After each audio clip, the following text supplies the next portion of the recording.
I do want to talk about inflation in just a moment, but something that I wrote down that you just said, it challenges the profitability of the industry. That doesn't sound good, so how do they switch the tide here? Yeah.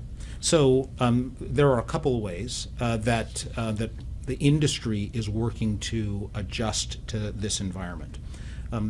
The one that I think has gotten a lot of press recently is that in many cases they have decided that they are going to be unable to write new business in states where they feel as though the rates that are available to them don't adequately compensate them for the risk. And so it's a simple portfolio decision that they have to make where if they can't generate profits or they're exposed to greater losses, they have to exit those.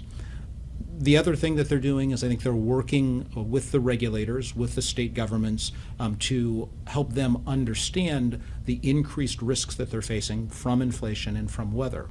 It's been interesting that up until recently, certain states have not allowed insurers to use forward-looking models to estimate what their costs are going to be. That's a challenge when all you can look at is your rearview mirror to determine what the potential losses are, particularly when you're facing future increases, whether it's weather or inflation as a result.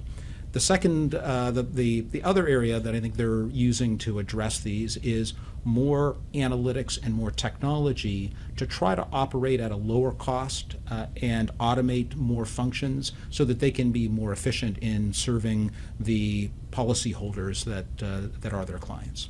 You actually wrote an article for Forbes about this weather events earlier this year, and I want to know a little bit more about that. It was entitled this: Natural Catastrophes Become the Largest Driver of Corporate Insurance Losses in the U.S. This was written at the beginning of 2023. One, is it still true? And two, why is that? Certainly. Brittany, it's interesting that we wrote that at the beginning of 2023, and something that has been remarkable so far this year is that severe thunderstorms, or what in the industry are called convective storms, have contributed over 70% of industry losses this year. We've had over 8 $1 billion events that have occurred. Thunderstorms? Thunderstorms have generated the highest level of loss. Now, we're used to thinking about what would be known in the industry as primary losses of hurricanes and earthquakes that have massive impacts. But we're now seeing that thunderstorms and wildfires, flooding, as we were talking about earlier in a variety of areas, are now accumulating to be much more significant losses for the industry.